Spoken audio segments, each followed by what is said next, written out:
Est-ce que j'ai vraiment besoin de préciser à quel point ce générique me fait bander? Je peux vous montrer si vous voulez. Oui. C'est déjà l'épisode 5 de Folle Histoire. Comme Star Wars épisode 5. Oui, exactement. Vous l'avez compris, aujourd'hui on s'attaque à l'Empire contre-attaque.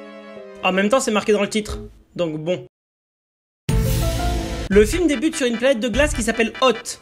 Lol. L'Empire envoie des petites merdes noires qui font bip pour débusquer les rebelles. L'une d'entre elles tombe non loin de Luke, qui prévient son ami le pilote Han qu'il va vérifier de quoi il s'agit et qu'il se dépêche de rentrer. Mais Han, voyant que Luke ne rentre pas, se lance à sa recherche. En effet, ce dernier s'est fait capturer par Yeti. Heureusement, il parvient à s'enfuir à coups de sabre laser, avant de s'écrouler et de regretter ensuite d'avoir avalé tous ses champignons. Han retrouve Luke un peu refroidi, parce qu'il est gelé.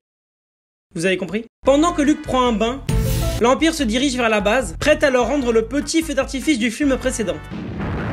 Vous risquez de payer une franchise. Ils attaquent les rebelles avec des gros chiens de métal, mais les rebelles étant plus malins, ils arrivent à les ralentir pendant que tout le monde prend la fuite. Une fois ce problème réglé, Han se rend compte que les soldats de l'Empire ont saboté l'hyperespace du Faucon Millennium, et qu'il leur est donc impossible de rejoindre la flotte rebelle. Heureusement, Han étant un bon pilote, il réussit grâce à un subterfuge à échapper à l'Empire, sans se rendre compte qu'il est pris en chasse par un chasseur de primes. Il arrive sur une planète nuageuse, et retrouve l'un de ses amis de jeunesse, Lando. Il découvre peu après que l'Empire avait déjà pris le contrôle de la cité, et il se fait transformer en plaque de métal et emmené par le chasseur de primes. Pendant ce temps, Luke débute sa formation de Jedi auprès d'un truc vert chelou. Mais rapidement, il met fin à son entraînement pour aller secourir ses amis. Il tombe nez à nez avec l'imprimante qui lui coupe la main et lui apprend qu'il est son père.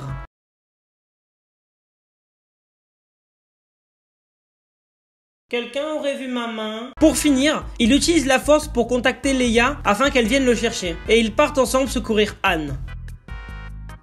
Et pour ma main?